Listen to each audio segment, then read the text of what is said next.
UK trade deal. This arrangement, which creates a $5 billion export opportunity for American ranchers, farmers, and manufacturers, is a preview of what's to come. Dozens of countries have engaged the administration thus far with offers to improve their trade relations with the United States.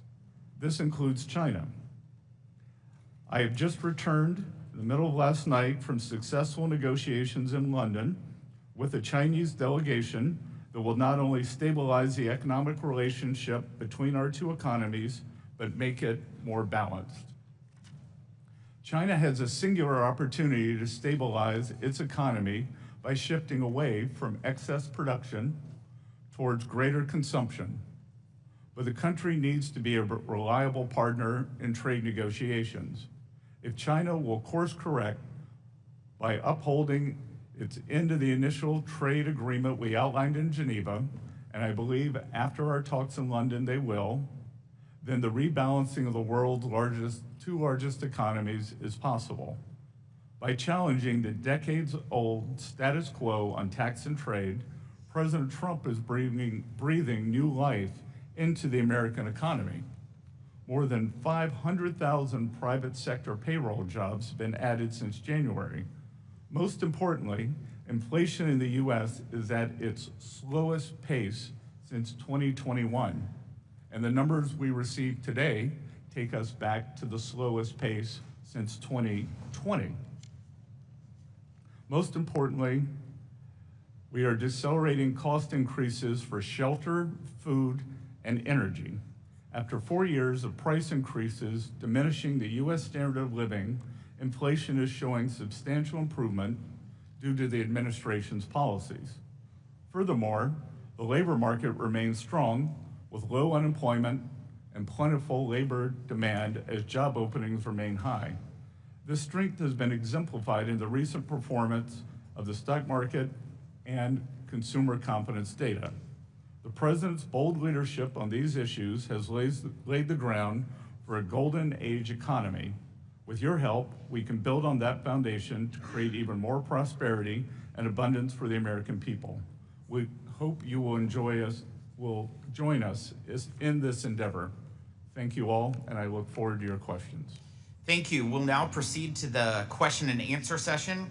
One of the more absurd attacks we hear from our Democrat colleagues is that the one big beautiful bill is focused on the wealthy, not the working class.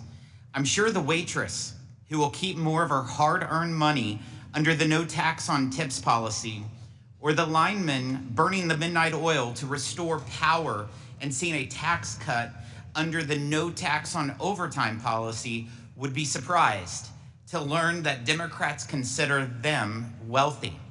Secretary Bessent, whether it is those policies or the tax relief in the bill for seniors, the double child tax credit and standard deduction, or the fact that the tax burden on the truly wealthy will actually rise under this bill. How does the one big beautiful bill deliver primarily for working families? Thank you for that question, Chairman Smith. As we saw in President Trump's first term, substantial non-inflationary growth was created. Non-inflationary growth. Real wages rose, and working Americans did better. Hourly workers did better than supervisory workers. We believe that this will happen again. As you outlined, no tax on tips, no tax on overtime, the tax breaks for seniors on Social Security, and the ability to deduct auto loans on new cars made in America, as was available when I bought my first car in 1978, will be restored. All of this will help working Americans overcome this horrendous affordability crisis that this administration inherited. The Biden administration negotiated a global tax scheme through the Organization for Economic Cooperation and Development that would rob American taxpayers of $120 billion and would discriminate against American businesses. President Trump issued a day one executive order opposing the Biden administration's global tax surrender.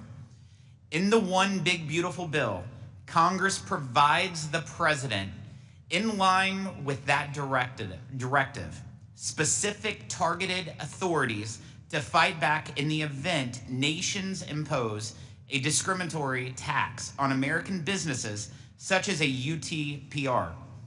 Last week, members of this committee met with an ambassador who was specifically concerned about how this provision would give the U.S. the ability to stand up for American businesses and respond to an unfair tax his country has imposed on American job creators. Secretary Bessent, why is it important for the Treasury Department and the President to have strong protective measures like the one provided in the One Big Beautiful Bill to fight against foreign taxes that discriminate against American companies? And how will the administration ensure that the use is targeted and in a manner to protect or replace U.S. tax revenue? Mr. Chairman, for whatever reason, the previous administration chose to outsource American sovereignty on tax matters, and the Trump administration believes that is unacceptable. Unacceptable. Many other countries would seek to pull in revenues from U.S. multinational corporations into their treasuries. And rest assured that the provisions in the One Big Beautiful Bill to combat this are a staking out of our fiscal sovereignty. The U.S. tax system will stand next to what is called Pillar 2, and other countries are welcome to relinquish their fiscal and tax sovereignty to other nations. The United States will not. So this bill will allow us to prevent our corporate revenues from being drained into foreign treasuries, and that is in the hundreds of billions of dollars. Thank you, Secretary. President Trump is also using tariffs to level the playing field and demand fair treatment for American workers, farmers, and manufacturers. Secretary, you are on the front lines of the president's economic policy agenda, including through your lead role in trade negotiations to demand fair treatment from China over the last couple days. How do the president's trade policies and tariffs and the total reset of our unfair trade and investment relationship with China that President Trump has led fit into the broader effort to reorient America's economy toward one that serves the working class instead of just the wealthy elites? Mr. Chairman, China currently has the most imbalanced economy in the history of the world. They now have an approximate 30% share of global manufacturing, and they continually grow their manufacturing base. They are in the midst of a real estate downturn. Some may cause a crisis, and they are trying to export their way out of it rather than take domestic measures such as increasing consumption, dealing with banking problems, or dealing with the real estate crisis. They cannot be allowed to export their way back to prosperity, which would mean substantial decreases in the standards of living, not only for the United States working Americans, but for working citizens across the world. Our negotiations with all countries seek to bring fairness. And I will echo President Trump's remarks. There are 18 important trading partners that we are in fulsome negotiations with. Many of them are coming to us with unimaginably good trade deals to bring down tariffs, non-tariff trade barriers, which the academic research has shown can be even more pernicious than the tariffs, currency manipulation, and the subsidy of labor and industry. But as these countries come to us, and I look at the list, and I think, how could this have happened? How could this have happened? That the United States willingly became party to such unfair, and unbalanced trade. And as President Trump has said, I don't blame the other countries. If you could get away with it, you should. It was those sitting behind the Resolute desk or those making trade policy who've allowed this to happen over 40 years. And we are determined to rebalance that for the American people. Thank you, Secretary. I now recognize the ranking member for any questions he might have. Thank you, Chairman. So maybe we could stick to a couple of facts here, as previously discussed, and that is that if you made $1 million last year, you're going to get about $84,000 in tax relief with this bill. If you made under $50,000, you are likely to get about $1 a day. The President said that we'd have 90 trade agreements in 90 days. We're 89 short because of the manner in which some of these allies have been offended. We want trade balance for sure, but we also want to make sure that it's done in a manner that will last, not subject to the whims of the administration. I understand, Mr. Secretary, that you don't agree with some of the economic forecasts that have been projected as it relates to the big, beautiful bill. So Penn Wharton says this bill will add trillions of dollars to the national debt. The Yale Budget Lab says this will add trillions of dollars to the national debt. Well, we're 0 for 2. But how about Maya McGinnis? Not exactly known for their socialist leanings. They say this will add trillions of dollars to the national debt. Well, let's go to the Tax Foundation, hardly a left-leaning political organization. They say this will add trillions of dollars to the national debt because the money's going to be borrowed. Here, facts should matter. The advice of experts should matter. We have seen the bond market's reaction to some of these proposals. They're jittery. But you know what? In this committee, we listen. The administration is putting its head in the sand on this debt issue. The facts are going to be hard to escape. So let me turn to the impact of budget reconciliation as it relates to health care. In addition to adding trillions to the U.S. debt, the bill will cause 16 million Americans to lose part or all of their health insurance, according to CBO. We know what the consequence will be of losing health insurance for the American family. More visits to the emergency room, more postponed treatments, more bankruptcies that will come because of it. The problems that people have with health insurance only mean that later on the problems pile up. Bad health, the challenge that is now going to occur for our rural hospitals, surely many of which will be forced to close.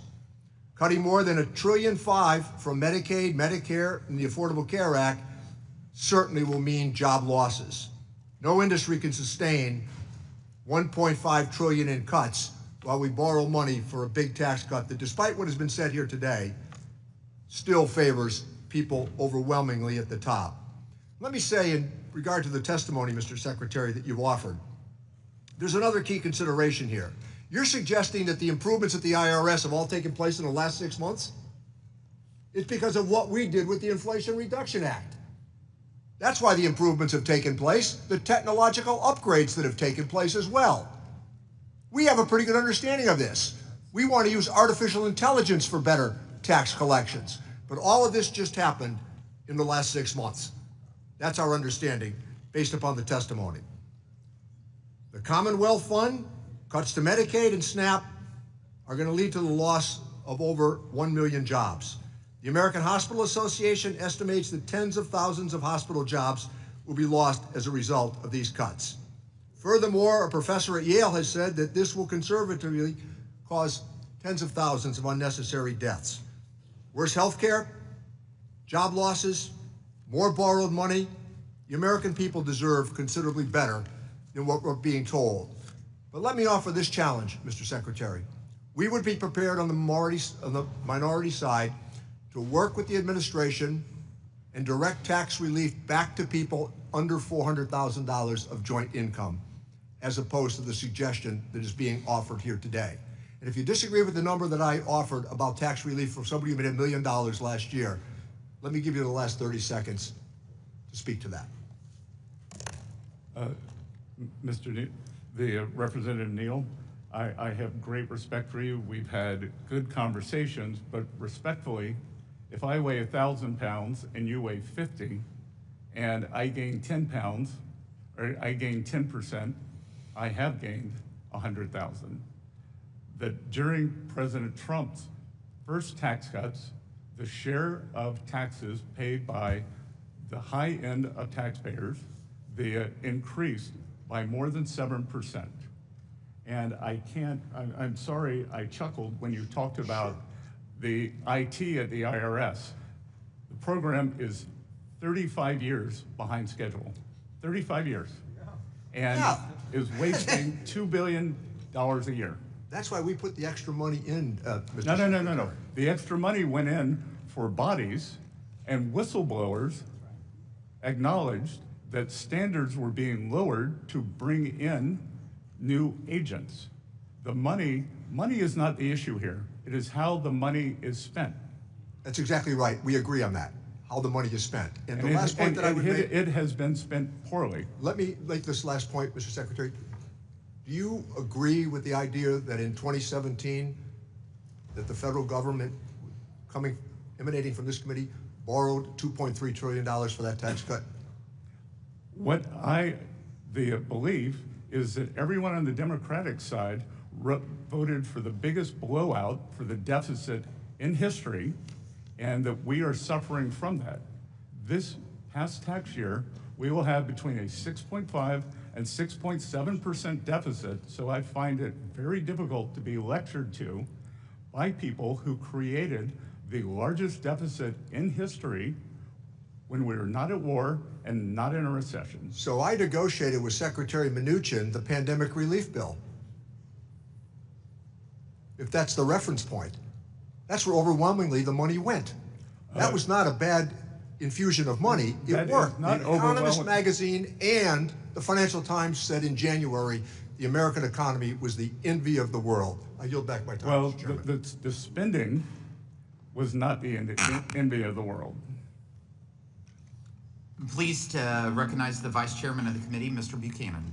Mr. Secretary, thank you for being here today. There's no doubt that your knowledge of finance and global markets bring a unique and welcome perspective to the Treasury, and this country is fortunate to have your leadership. Since coming to Congress, I've seen administrations from both parties, I'll say that up front, in terms of what's happened with the debt deficit. I want to get your perspective. I mean, the reality is, last 20 years, over $20 trillion in additional debt. I remember in the 80s, frankly, where we had the junk bond markets. If I look at all these younger people out here, what we're leaving them is deplorable. And I just want to make sure that we're giving as much consideration as we can to that. 49 out of 50 governors have to balance the budget. It's my biggest issue up here. It's not about one party or the other. It's both parties have done little or nothing in this area, and it needs to get addressed. When you spend last year, you take in $5 trillion, spend $7 trillion, and you average over $1 trillion a year for over the last 20 years. We need to get real about it, because again, in the 70s, in the 80s, all the junk bond, I seen what happened with all the markets and all that. So can you make, I know you touched on it, but we'll get into the pro-growth things in a minute.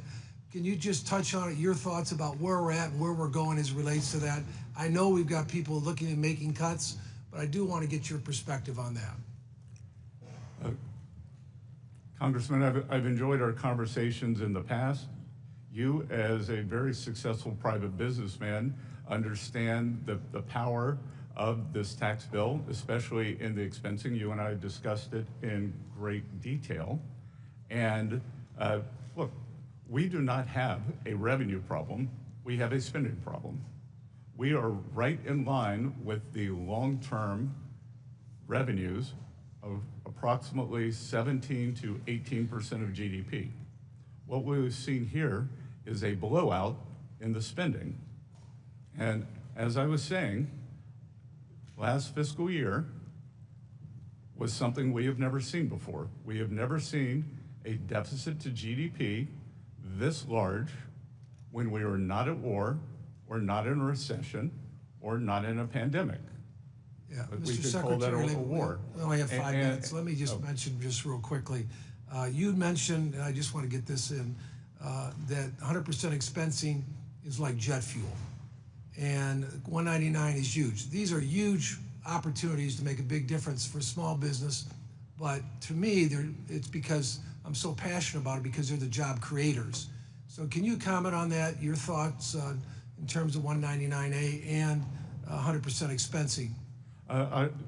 Congressman, I'll very quickly comment on two things. It is the 100% expensing that is powerful, and we are adding not only expensing for equipment, as in President Trump's first term, we are adding 100% for factory structures.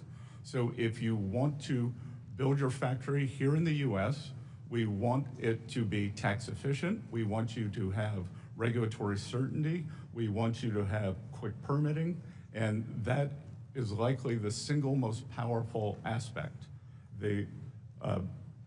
As the ranking member discussed, on the 400,000 level, that unfortunately is a disaster for small business in the 199. Most small businesses are pass-through entities, and those small businesses are substantially above that 400,000 threshold. Yeah, let me just add just a closing point. I do want to make on the whole thing of full expensing. It's probably the most powerful tool, whether you're buying or selling. Someone that's been in business for 40 years or so, I can tell you firsthand, it's a powerful tool. It's a job creating tool. I did want to have you comment the other thing on making, I'd say in Florida, I was chairman of the Florida Chamber, one of the big issues there is about making the tax, whatever we do on taxes, making it permanent, so they got more certainty, they can do planning and investing in terms of going forward. Do you want to add anything to that? Yes, sir. I was with a group of business leaders earlier this week, and they were telling me that they are, in fact, holding back on CapEx because they need for the tax bill to pass so that they will have certainty that the 100% expensing will come back. I think that we will see a sharp upward break in terms of CapEx as soon as we pass the One Big Beautiful Bill. Thank you, and thanks for your leadership. We're excited you're here today. Thank you. Thank you, Mr. Doggett. Thank you. If beauty is in the eye of the beholder, certainly I can understand, Mr. Secretary, why you and the members of the Trump cabinet are so enthusiastic about this beautiful bill. It gives so much to those at the top, and of course Trump appointees are not just in the top 1%, but the top 1,000th of 1%.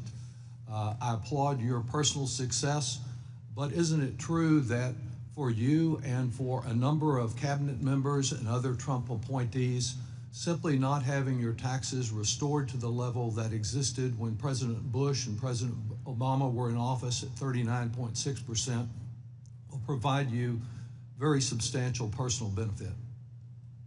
Yes or no?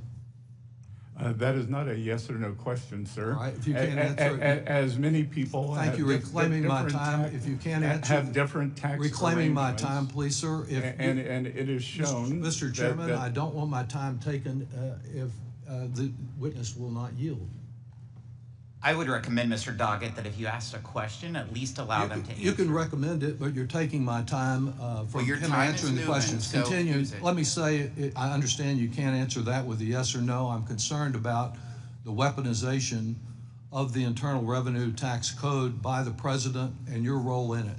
Section 7217 of the Internal Revenue Code makes it unlawful for the President and his partners like you requesting IRS to conduct or terminate an audit or other investigation of a particular taxpayer. Section 6103, as you're familiar, protects taxpayer privacy. Yet in violation of both, the President began threatening Harvard in April, and on May 2nd, he declared, we're going to be taking away Harvard's tax-exempt status It's what they deserve. And you've been part of the we. When you said on May 23rd that you publicly declared that you were moving forward on this, that there were a substantial number of rules that Harvard may have violated. Can you tell me, yes or no, whether you can pledge to avoid any interference in IRS audits or investigations of particular taxpayers? And if you can't answer that yes or no, just say so, and then I'll move on to the next question. Sir, that is without question that I will follow the law. All right, sir.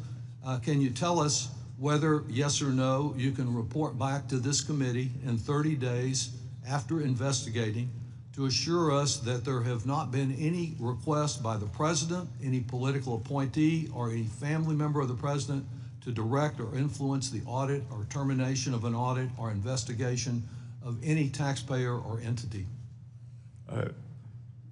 Well, Congressman, as you said, this is all private matters, so it would be out of line for me to report back on any of this. But I can assure you that I will follow the law and all proper procedures. Thank you. I'm just asking you whether you can report back in 30 days whether there has been any attempt, I'm not asking for the specifics of who was involved, by the president or any of the other people I mentioned, to influence or direct any audit or investigation of a taxpayer. Can you do that, sir? Well, I can report right here. I am not in the habit of repeating private conversations, but the president and I have never had a conversation on Harvard's tax status. So I will report that right here. We don't need 30 days. I'm not asking just about Harvard. If they can pick on Harvard, they can pick on anyone. And I'm just asking for a simple report on whether there have been any efforts of that, whether from the president or one of his associates.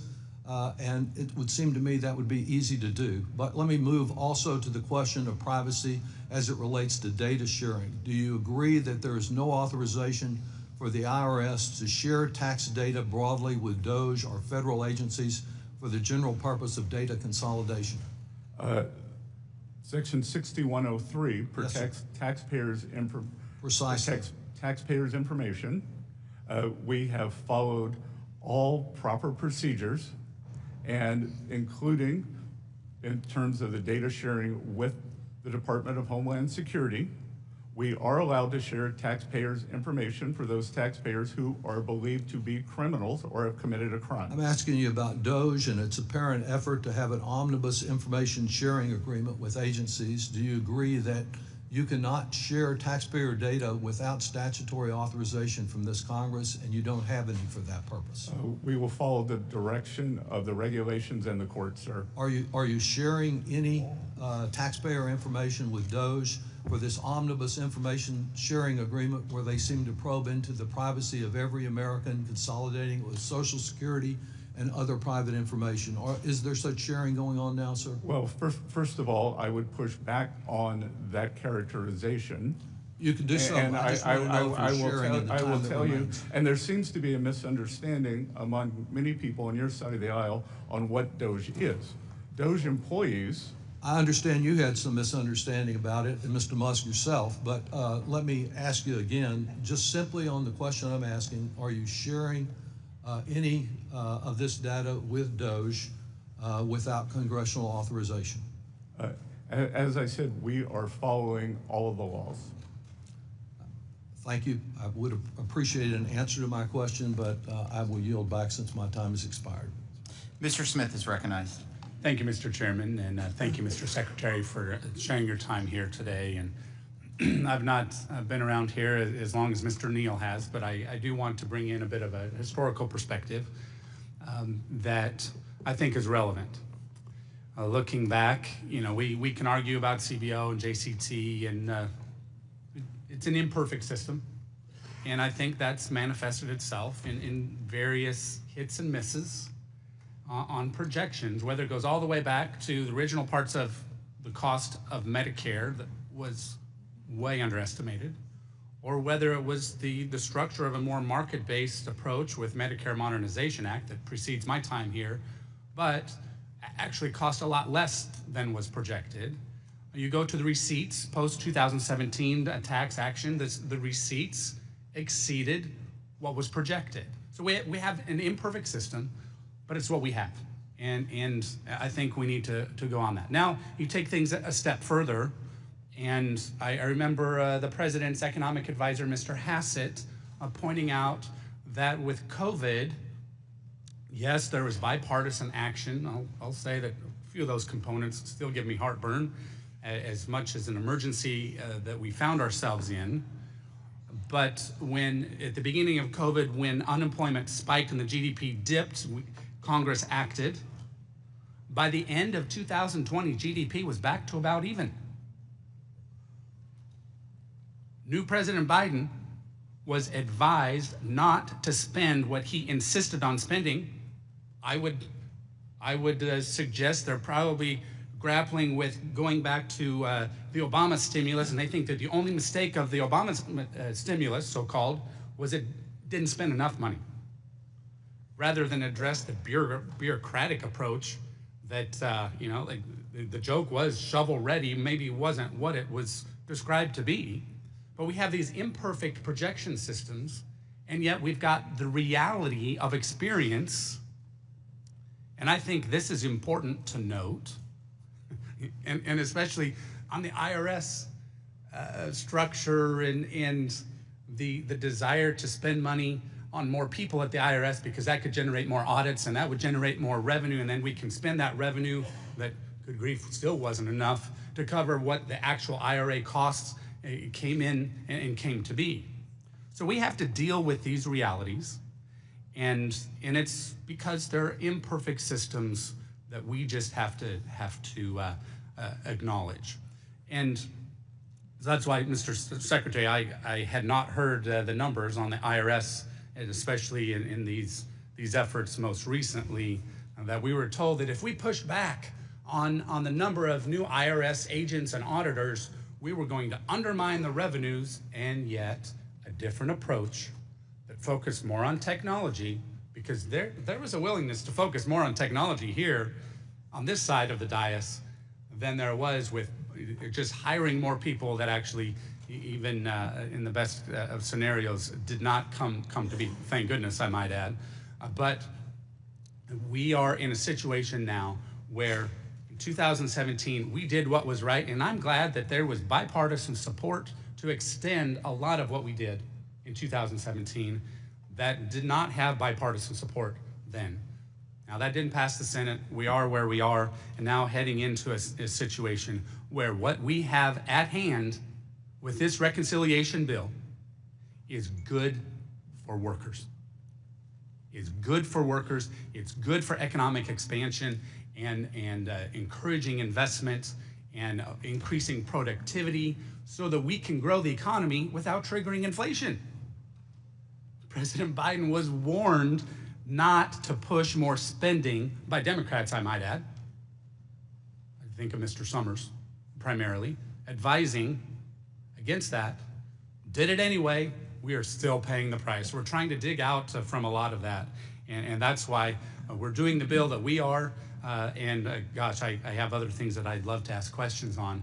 But I think it's important to realize that we need to deal with reality here. That's what we are doing. And Mr. Secretary, thank you. I look forward to further conversations, whether it's trade, whether it's IRS, whether it's various things that we need to do to get our country to a better place, realizing that the solutions are really in the private sector and triggering everything we can on our side to encourage the private sector to provide more opportunity. Thank you. I yield back. Thank you, Mr. Thompson. Thank you, Mr. Chairman. Mr. Secretary, thank you for being here.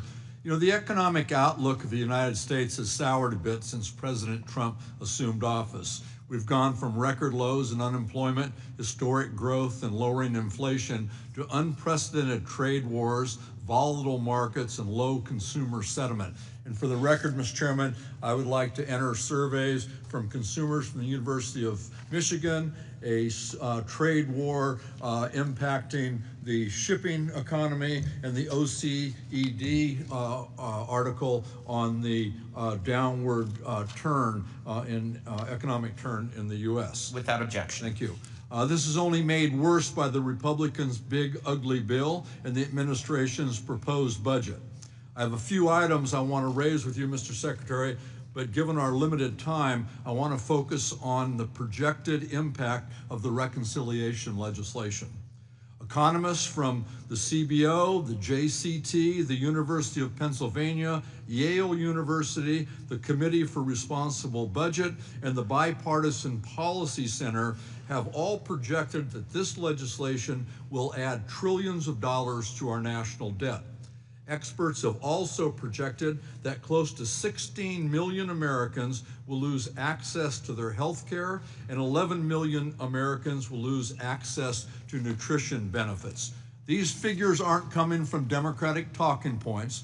They're coming from economic experts with years of expertise. Yet, Mr. Secretary, you have time and again gone public and said that you dispute these claims. I believe you're a very intelligent and very competent individual. You're a Yale graduate, an adjunct professor, served as the managing partner of the George Soros Fund Management Office in London, and led Key Square Capital Management, a global hedge fund, and you're a billionaire. So the question I have is, why is it that you seem intent on disavowing any and all expert opinions that are inconvenient to your political agenda? Unfortunately, it strikes me that you are hell-bent on ignoring the warnings of any independent expert whose opinions may not serve your goals. When you worked in finance and your analyst told you that a proposal was a bad idea, I suspect that you listened to your analysis and didn't just accept the deal because the person proposing it said they were wrong and that their deal was a good deal. That would be wrong, it would be irresponsible, and it would be dangerous. I would submit that in the position that you have now, it is even worse. It's more wrong, it's more irresponsible, and it's more dangerous. Mr. Secretary, can you point to one independent study, one study performed by an expert PhD economist who is not on the payroll of this administration, that says that this legislation will not add to our national debt? Well, Congressman, if Yes or no? Can you point to one? if we want to look at the CBO, which No, I'm not asking you, is there an independent expert that you can point to that says that this bill will not add to our national debt? Yes or no? yes, There is? yes, What are they? Art Laffer, Pardon me? Art Laffer. Art Laffer? Great. That I don't think that one counts. Mr. Secretary, did the 2001 Bush tax cuts add to our debt? Sorry? Did the 2001 Bush tax cuts add to our debt? Yes or no? Again, Congressman. Yes or no? I think it's important to look at framing here. Okay, I'm thing reclaiming my time. It's one clear thing- that you're not going to answer the questions that are asked. And let me make it real simple for you. The Bush tax cuts added to the debt. The second round of Bush tax cuts added to our national debt. The last Trump tax cuts added to our national debt. And every expert will tell you that the proposed Trump tax cuts will also add to our national debt.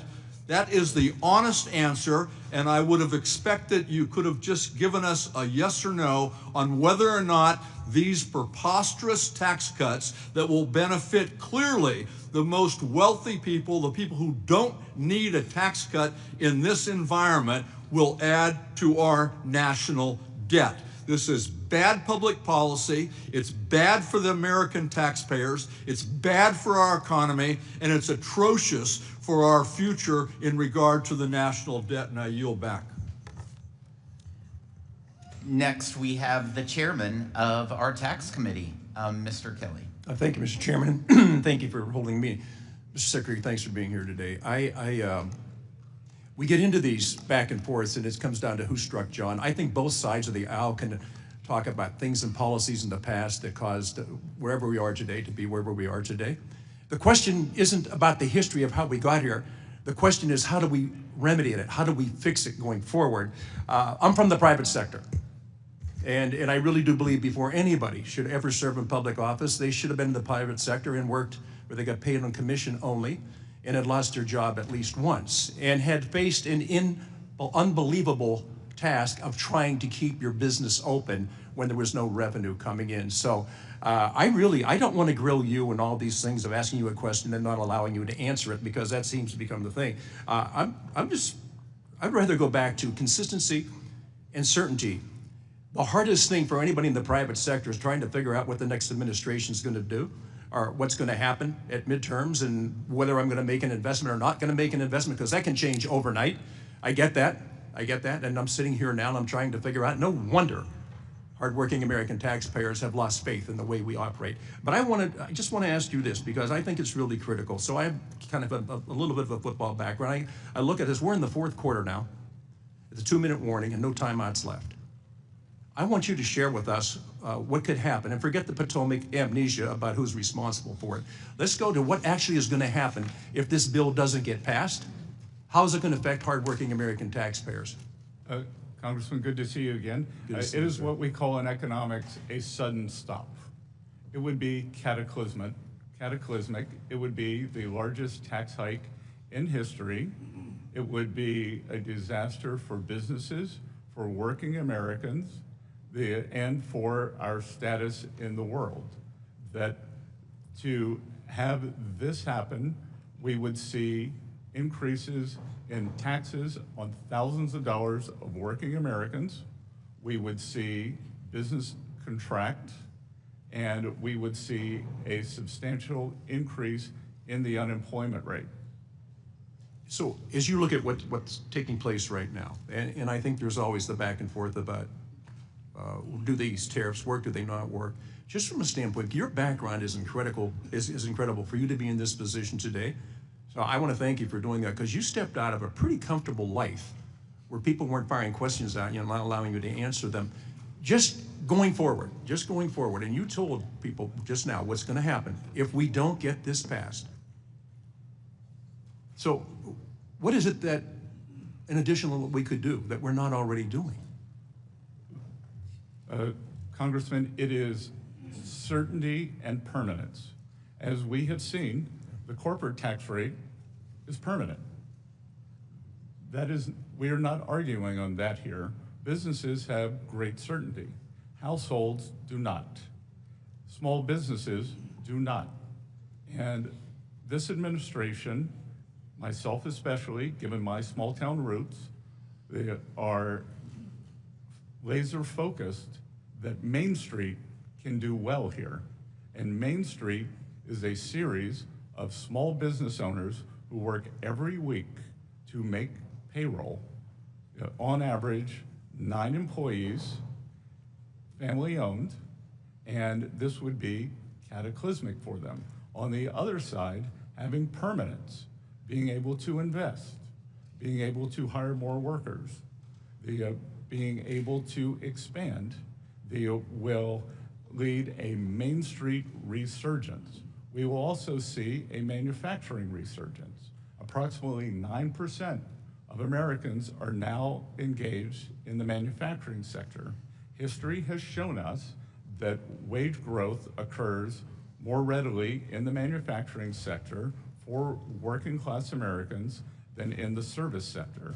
So the combination of small business and manufacturing, along with the president's tax agenda for no tax on tips, no tax on overtime, a tax cut for seniors, and the ability to buy a new American-made car and deduct the interest, they will solve this horrendous affordability crisis.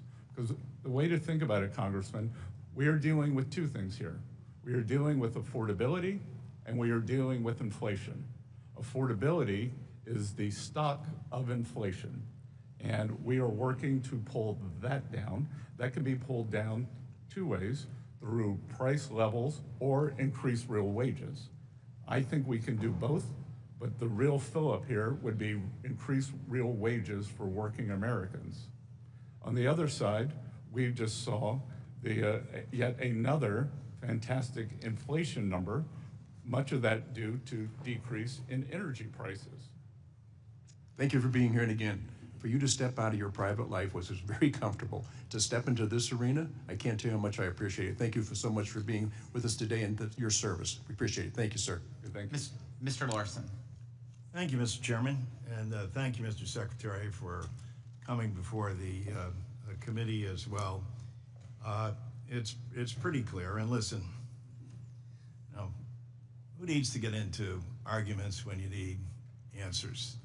And but you can see the frustration on this side. I appreciate your loyalty to the president and understanding your responsibility, but it seems pretty clear that in the time that we're given to ask a question, et cetera, the reason that people are seeking yes and no answers is because of the time that's allotted. It has nothing to do with you personally or whatever. You're obviously very bright and intelligent. So, Mr. Secretary, would you agree that I give great credit to Representative Massey, who stood on the floor and addressed the Congress during the debate on this bill. And he never criticized the president.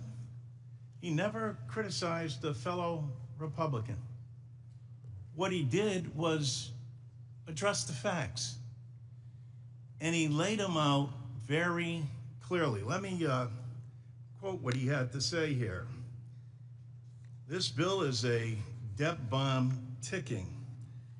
Congress can do funny math, fantasy math if it wants, but bond investors don't. This week, they sent us a message. Moody's downgraded our credit rating, and the bond investors who buy and finance our debt demanded higher interest rates on a 10-year note, 20-year note, and 30-year note. What does this mean? Very soon, the government will be paying $16,000 in interest for paying $16,000 of interest alone per U.S. family. What are we telling them? Instead of taking care of that problem, we are going to give them a tax break. The frustration you hear up here, of course, is that there's denial that tax breaks don't add to the national debt. Was Moody's wrong? Was Representative Massey's assessment wrong? I can tell you that clearly Representative Massey doesn't understand the bond market, and that any 24-hour window, as he's just said, is incorrect. That I will point out that the U.S. 10-year, which I repeatedly reference, is the only major 10-year bond that has a lower yield this year. So has a lower yield today than it did on January 1st or January 20th. German yields are higher, Japanese yields are substantially higher, but U.S. 10-year yields are lower. So I'm not sure what's on Representative Massey's mind. So Massey is wrong, and Moody's was wrong too? Moody's, even the Democrats say that. What do you mean, even the Democrats? The last time that the U.S. I don't know. What do you have to do with Moody's? You know, in 2011, when the U.S. was downgraded, Larry Summers, then NEC head, called Moody's a lagging indicator. Is Moody's wrong or right? Yes or no? Moody's is a lagging indicator. Okay, and so anyone who you can understand the frustration, and I appreciate your Moody's intelligence and ability to talk over. But when we're addressing the American people and we're in a hearing like this, someone as bright and as capable as you are could explain to the American people and still remain loyal to the president, loyal to our colleagues on this dais who supported the bill. There is a strong difference of opinion. And that's what is being expressed here, opinion. There's no focus or dedication on the actual facts. We'll find that out, and people on this aisle are saying, well, don't worry, there's going to be no impact on kids not getting food, 16 million people being kicked off of their health insurance. That's some mirage. That's some fictitious notion that Democrats have made up. And this national debt stuff, Well, whether it's Moody's, whoever it is who has come out, whether it's the Wharton School, they're all wrong or misguided or uninformed, as Secretary Massey was. I yield back. Mr. Schweikert. Thank you, Mr. Chairman. Mr. Secretary, how's the jet lag? Been better. Yeah, it's been better. Look, it's impressive, but I don't know if you get frequent flyer miles for all this traveling. No, but I take my responsibilities of reporting to Congress very seriously. No, we appreciate you making the effort to get here. I'm going to give you something that's a little bit different, but it's more some of the things we specialize with the Joint Economic Committee and those. We'd like to actually engage, this is probably more technical staff, on what we can do to actually, there's things we can do policy-wise, message-wise, product-wise, in regards to moving away from notes and bills and being able to create some additional interest liquidity on the bonds, moving out in the curve. And with past Treasury Secretaries, we've done presentations on everything from Professor Schiller's Trill's idea, where it's a bond, but it actually has a slight attachment to as an equity interest in the U.S. tax receipts, so therefore it's sympathetic with tax revenues, to things you've actually written about or your team around you have written about, certain gold indexes and other things for long-term debt. My interest is very much, and this is a intellectual conflict many of us in Congress have, the substantial portion of growth of debt is demographics. We don't like to tell people the truth, but we have a dramatic shortage of young people in the country. Today, compared to 20 years ago, we have double the number of people 65, but our 18-year-olds are exactly the same as 20 years ago. It's demographics. And we're going to try to make demographics partisan because that's what we do. How does someone like me work with your team to actually give you product ideas, messaging to the markets and liquidity that going along on the curve is stable, and we're going to be there to protect our full faith and credit? Congressman, you raise a very important issue, and what you're talking about is something called the dependency ratio. The U.S. is the only major industrialized economy where that ratio is roughly stable. It is in slight decline. Many other economies, Italy, Japan in particular, they are seeing the dependency ratio blow out, and hence their productive capability. We would welcome the opportunity to engage with you and your staff on any ideas that you may have. Right now, we are committed to the regular cadence of Treasury issuance as it is. I would add that in my lifetime, and I can't believe, to go back to experts, we always see, it's this industrial revolution, it's that industrial revolution. I'm not sure whether we're on the fourth or fifth, but I do believe that we are on an industrial revolution, an AI revolution that may lead to a productivity breakthrough that could be very important. Mr. Secretary, you're stealing one of my speeches, but synthetic biology, AI, automation, and that's actually it's a side conversation on reindustrialization and the actual statistical information of how much of that's going to be labor substituted by automation, and therefore we may not get the same wage growth in the academic literature, but that's going to geeking out a little bit. My great interest is, I don't believe many of us on this committee have spent enough time, whether it be a Democrat in the White House, a Republican, on debt management, and the fact we on this committee have the responsibility to work with you in Treasury to have as much stability in that model. Because today we borrow, what, about $72,000 a second? outside the math for extraordinary measures. I haven't done it by second, but I think yeah, I've been but on a daily basis. But Congressman, I can tell you, the thing that would give us the greatest debt stability is the increasing the debt ceiling. No, because I don't disagree that with is a cataclysmic outcome that we will never allow to happen. Mr. Secretary, absolutely agree. Visibility, capacity is important. But even your own numbers, in 9 years, we borrow about $100,000 a second, almost solely driven by demographics, healthcare, Medicare, and interest.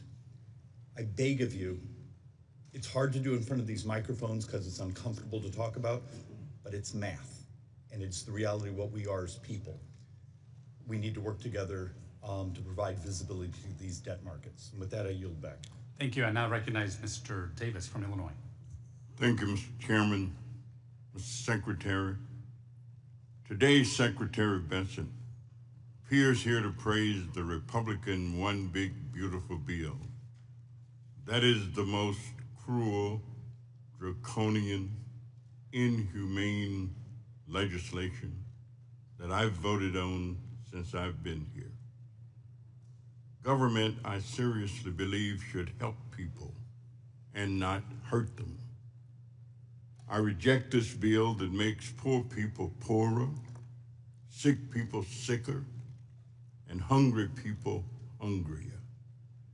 I reject this bill that rips health care from 16 million Americans, with over 498,000 Illinoisans expected to lose their health insurance, including 102,000 children and 27,000 seniors in my district alone.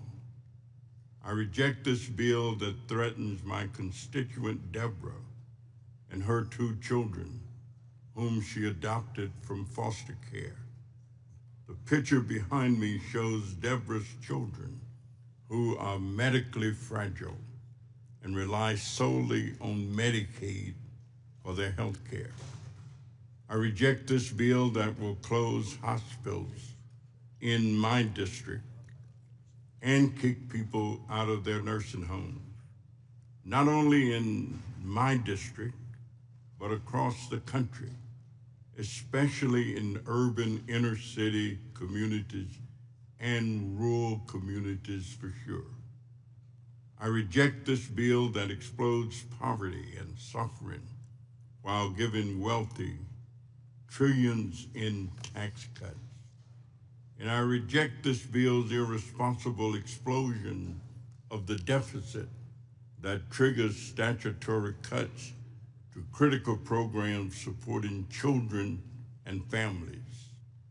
These pay-go reductions would eliminate funding for the maternal, infant, and early childhood home visiting program, known as MACV, that have proven to improve mother and child health, family safety, and child development. It would eliminate the guaranteed funding for the Mary Lee Allen Promoting Safe and Stable Families program that we know helps prevent child maltreatment and strengthen families. It would eradicate the social services block grant that provides substantial investment in child care, child welfare, and adult protective services. These egregious cuts alone will cost Illinoisans over $72 million and hurt Illinois children, seniors, and families. I reject this bill that gives tax cuts to the wealthy, paid for by denying and depriving low-income, poor people, senior citizens, sick people, unhealthy people, the health care, food assistance, housing assistance, and economic development opportunities that they need. This bill reminds me that there is something rotten in Denmark. There is something wrong with the thinking that puts such a bill in front of us. This bill is actually what we call the Robin Hood in reverse. Take from the poor, take from the disabled, take from the sick, take from the hungry, and give to the wealthy. It is not good, it is immoral. I reject it, and I yield back the balance of my time. The gentleman yields back. Mr. LaHood is recognized for 5 minutes. Thank you, Mr. Chairman. Mr. Secretary, thank you for being here. Thanks for your service to our country. I would argue, Mr. Secretary, that President Trump got elected last November on two issues, fixing the unmitigated disaster at our southern border and fixing the economy. And obviously you play a big role in fixing the economy and working with us on that. Go back a year ago, we had high inflation, high interest rates, unaffordable energy costs, supply chain frustrations. And that factored into people going to the polls and wanting a change on the economy. And as we think about the bill that we've put together, the One Big Beautiful Bill, there's lots of things in this bill that help this economy. But fundamental to that is making permanent things like 199A, bonus depreciation, research and development tax credit, the affordable housing tax credit, unleashing American energy, all included in this bill. And I think we predicate this bill on how do we have predictability and certainty long-term in this economy. And those investments that are made by small, medium, and large companies, whether you're a plumber in Peoria, Illinois, or you're a Fortune 100 company, you want predictability and certainty. And as been alluded to earlier, if we do nothing and this bill doesn't pass, you're gonna have $4.5 trillion of tax increases. And if you think there's uncertainty in the economy now, wait until that happens. And so the other, I think, observation that's been made is there's a lot of money and resources sitting on the sidelines waiting to be invested. But we need that predictability and certainty. And I would argue we do that in this bill. I wanted to ask you if you can comment on what this bill will do to the economy and on predictability and certainty. Good, Congressman, thank you for that. And I would also like to talk about what this bill will not do to the economy. Because what we saw in the tax bill of under the Biden administration, which I believe was immoral, was rampant inflation. Rampant inflation, which is the best way to steal from working Americans. And the basket of goods and services that working Americans require had a substantially higher inflation rate than the 21% reported by the Bureau of Statistics. So in excess of 30% of purchasing power was stolen from working families. We had, in the summer of 2024, we had a record amount of food bank usage in the United States of America at the same time that the previous administration's tax bill, we had a record number of trips to Europe. And that is not an America we want. Record trips to Europe, record food bank usage. So anyone who voted for that tax bill, that was the outcome. What we are doing is trying to get back, as you said, to President Trump's private sector job growth creation. And the tax bill will incentivize private sector growth. Equally important, this administration's economic plan is a three-legged stool. It is trade, it is taxes, and it is deregulation. And what we saw under the Biden administration that created the great inflation was we saw the impetus in spending as the government flooded the zone, but we saw substantial regulatory increase, so a demand shock was met with supply constraints. What we are doing with the help of this committee and congressmen like you, we are creating a private sector demand shock that is going to be met with a deregulatory release. So we will go back to 2018 and 2019, we will have strong growth and it will be non-inflationary. Thank you, Mr. Secretary. I yield back. Thank you. Ms. Sanchez is recognized for 5 minutes. Thank you, Mr. Chairman. Welcome, Mr. Secretary. There was no tax bill passed during the Biden administration, and I know that because I served on this committee during that administration. So I just wanted to clarify that. And in the interest of time, because our time here is limited, I'm going to ask you to please limit your answers to yes or no questions, and I'm going to jump straight into those questions. Mr. Secretary, do you still believe that the president's tariffs are going to be a one-time price adjustment for American families? If prices go up, they will be one time. Okay, well, unfortunately, you appear to be talking out of both sides of your mouth, because you yourself have admitted, after conversations with Walmart, that some tariff costs are going to get passed on to consumers. And in fact, we've already seen that prices are rising on many everyday goods. No, Congresswoman, please don't interrupt me. We had The time is mine. The time is mine. Please don't interrupt me. I will ask you questions and I will grant you an opportunity to answer them, but please don't interrupt me during my time. With pleasure. Okay, I know I'm a woman, but please try to limit yourself to answering my questions. No, I'm sorry, but we get talked over all the time, and I don't want that to happen at this hearing. I would remind members, the gentlelady is recognized. Please proceed. Thank you. The time is mine. Clothing is going up 20%. Shoe prices and canned goods like chicken noodle soup and canned fruit and microwave meals have gone up 15%. Toys are getting more expensive. Walmart just raised the prices of dinosaur action figures by 38% and baby-born dolls by 43%. Household goods like drills, toolkits, vacuums have also gone up. Stanley Black & Decker recently announced higher prices for all of their products, and these are just some of the products that are affected. On average, Trump's tariffs are estimated to cost households $3,000 more for the same goods than they would have last year. And that's money that could be going to... That's incorrect, and that is I'm not not sure incorrect. who's estimated. The best estimates are that consumers will pay $3,000 more for the same goods And that estimate is from that whom? they did last year. That estimate's from whom, I will get Congresswoman? you the estimates. Right, because But that's money that could be going to paying goods or paying rent and groceries. And it's clear that Trump's trade wars are hurting American families. Yet all we have to show for the economic pain are news reports of these flimsy trade deals. And I understand, Mr. Secretary, that you are co-leading the China trade negotiations. Do you think that China is a reliable trading partner? I think we will see.